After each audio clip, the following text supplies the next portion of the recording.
Good morning class. मैं doctor Poonam Nikum आज BEd fourth semester students के लिए साइकोलॉजी प्रैक्टिकल के वाइवा एग्ज़ाम में किस तरह के प्रश्न पूछे जाएंगे, इसे ध्यान में रखकर मैंने ये वीडियो लेसन आप लोगों के लिए बनाया है। स्टूडेंट्स, आपके बहुत सारे साइकोलॉजी के प्रैक्टिकल्स हैं, उनमें से हम आज 3 प्रैक्टिकल्स के बारे में बात करेंगे, जो हैं mirror drawing, span of attention and mental fatigue.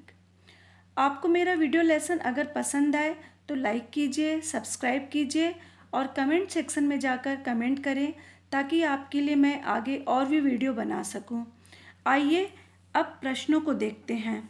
सबसे पहले हम लोग मिरर ड्राइंग के बारे में चर्चा करेंगे। इसमें इस तरह के प्रश्न पूछे जा सकते हैं।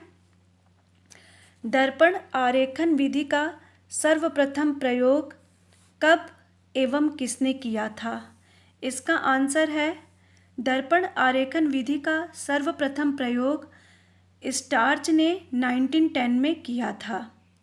भारतवर्ष में इसका प्रयोग सर्वप्रथम किसने किया था? भारतवर्ष में सर्वप्रथम इसका प्रयोग गोपालास्वामी ने किया था। इसमें इस तरह के भी प्रश्न पूछे जा सकते हैं। अधिगम को प्रभावित करने वाले मनोवैज्ञानिक तत्व कौन से हैं? अधिगम को प्रभावित करने वाले मनोवैज्ञानिक तत्व अभिप्रेरणा व पुरस्कार हैं। अगर आप ये प्रैक्टिकल कर रहे हैं तो आपसे चर के बारे में भी पूछा जा सकता है। चर कितने प्रकार का होता है? आप जानते हैं चर 2 प्रकार का होता है, स्वतंत्र चर और आश्रित चर। तो आपसे पूछा जाएगा कि इस प्रैक्टिकल में स्वतंत्र चर कौन सा है? तो आपको मालूम होना चाहिए दर्पण में प्रतिबिंबित सितारे का चित्र स्वतंत्र चर है। रेखांकन कार्य, समय एवं अशुद्धियाँ आपका आश्रित चर है। अब आइए हम दूसरे प्रैक्टिकल स्पैन ऑफ अटेंशन इसके बारे में चर्चा करते हैं। तो सबसे पहले आपसे पूछा जाएगा कि अवधान से आप क्या समझते हैं? What do you mean by attention? तो इसकी परिभाषा है अवधान व्यक्ति से संबंधित कोई मानसिक अवस्था है जिसे वह किसी क्रिया के करते समय अनुप्रयोग में लाता है। आपसे ये भी पूछा जा सकता है बोध विस्तार से आप क्या समझते हैं? स्पैन ऑफ अटेंशन एक समय में ध्यान की सीमा के अंतर्गत जितनी वस्तुएं आ जाती हैं उसे ध्यान विस्तार या बोध विस्तार के नाम से पुकारा जाता है। इस प्रैक्टिकल में भी आपसे पूछा जा सकता है कि स्वतंत्र चर कौन सा है? तो इसमें प्रयोज्य को दिखाए गए सार्थक व निरर्थक शब्द जो हैं स्वतंत्र चर हैं। अगर हम आश्रित चर के बारे में चर्चा करें तो प्रयोज्य द्वारा देखे गए सार्थक व निरर्थक शब्द आश्रित चर हैं। आपसे इस तरह के भी प्रश्न पूछे जा सकते हैं। टेचिस्टोस्कोप का सर्वप्रथम प्रयोग किसने किया था? तो इसका आंसर है कैटल ने इसका प्रयोग सर्वप्रथम किया था।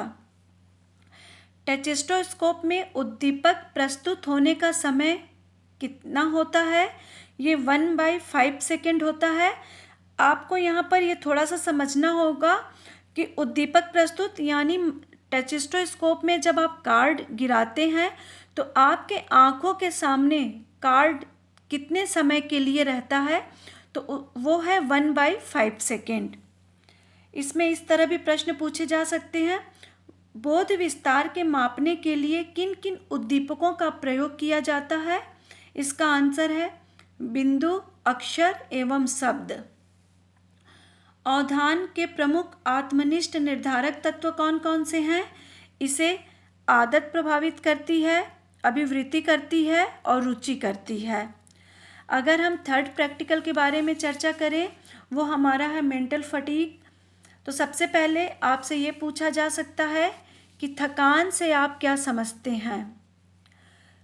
थकान की अवस्था में व्यक्ति की कार्य करने की क्षमता गिर जाती है। थकान की अनुभूति के समय कार्य करने की असमर्थता, कार्य के प्रति अरुचि, ध्यान विभाजन, उदासी, प्रसन्नता में कमी तथा निर्णय लेने की शक्ति में ह्रास उत्पन्न हो जाता है। आपसे ये भी पूछा जा सकता है कि थकान कितने प्रकार का होता है। ये 2 प्रकार का होता है, शारीरिक थकान, मानसिक थकान। शारीरिक थकान में आपका शरीर थक जाता है और मानसिक थकान में आपका मन थक जाता है। आपसे इस तरह के भी प्रश्न पूछे जाते हैं कि अभिवृत्ति को परिभाषित कीजिए। अभिवृत्ति से आप क्या समझते हैं? तो इसकी परिभाषा इस प्रकार है, कुछ मनोवैज्ञानिक पदार्थ से संबंधित सकारात्मक एवं नकारात्मक प्रभावों की मात्रा को अभिवृत्ति कहा जाता है। मूल्य को परिभाषित कीजिए। मूल्य वह क्रिया है जो किसी उद्दीपक से उद्दीप्त होती है। साथ में आपसे इस तरह के भी प्रश्न पूछे जा सकते हैं, क्लासिकल कंडीशनिंग थ्योरी किसकी है? तो क्लासिकल कंडीशनिंग थ्योरी पेवलोव की है। ऑपरेंट कंडीशनिंग थ्योरी किसकी है? ये बीएफ स्किनर की है। रेनफोर्समेंट थ्योरी ऑफ लर्निंग ये किसकी है? ये हल की है। साइन सिग्निफिकेट थ्योरी ऑफ लर्निंग ये किसकी है? ये गेस्टाल्ट की है। साथ में आपसे ये भी पूछा जा सकता है, बुद्धि का त्रि-आयाम सिद्धांत किसने दिया था? बुद्धि का त्रि-आयाम सिद्धांत गिलफोर्ड ने दिया था। आपसे ये भी पूछा जा सकता है, बुद्धि लब्धि का सूत्र क्या होगा? आईक्यू का फार्मूला। तो इसका फार्मूला है IQ equal to mental age upon chronological age into 100। बुद्धि लब्धि बराबर मानसिक आयु अपॉन वास्तविक आयु इंटू 100। स्टूडेंट्स, यहाँ पर मैंने आपके 3 practicals mirror drawing, span of attention and mental fatigue की बात की है। आगे हमारे 3 और भी प्रैक्टिकल्स हैं। अगर आपको हमारा वीडियो पसंद आता है तो आप इसे लाइक कीजिए, सब्सक्राइब कीजिए तथा कमेंट सेक्शन में जाके कमेंट कीजिए, ताकि आपके लिए मैं आगे और भी वीडियो बना सकूं और आपको वाइवा देने में अच्छा लगेगा। धन्यवाद।